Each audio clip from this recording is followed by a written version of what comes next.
Report. Disaster at Ionith. By Lord Botrade, Chairman. An Imperial scripted dispatch concerning Uriel V's invasion of Akavir. Part 1. Preparations.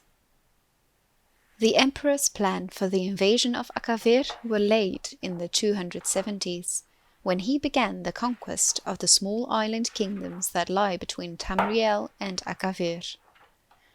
With the fall of Black Harbour in Esroniet in 282, Uriel V was already looking ahead to the ultimate prize.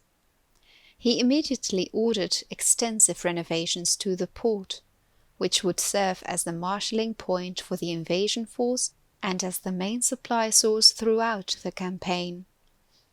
At this time he also began the construction of the many large ocean-going transports that would be needed for the final crossing to Akavir, in which the navy was previously deficient.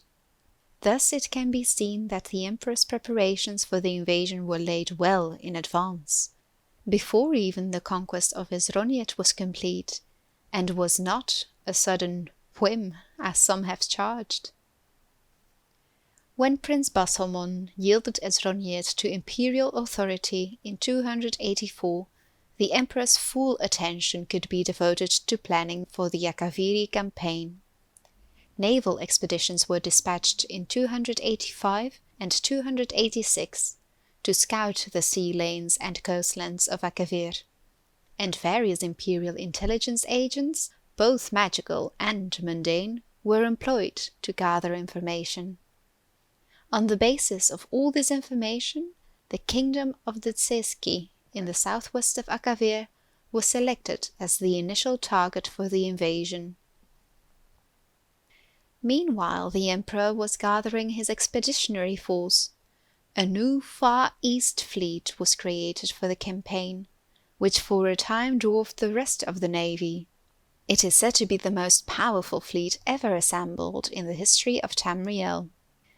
The 5th, 7th, 10th and 14th Legion were selected for the initial landing, with the 9th and 17th to follow as reinforcements once the beachhead was secured. While this may seem to the layman a relatively small fraction of the army's total manpower, it must be remembered that this expeditionary force would have to be maintained at the end of a long and tenuous supply line. In addition, the Emperor and the army command believed that the invasion would not be strongly opposed, at least at first.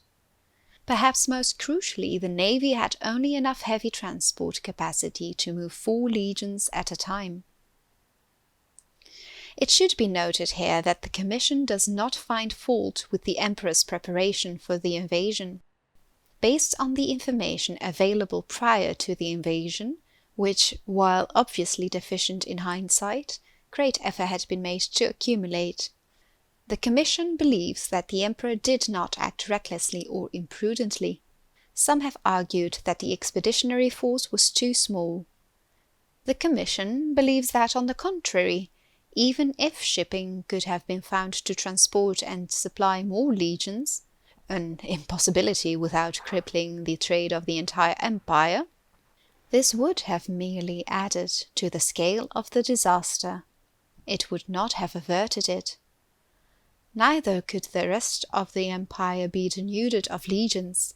The memory of the Comoran usurper was still fresh, and the Emperor believed, and this Commission agrees, that the security of the empire precluded a larger concentration of military force outside of Tamriel.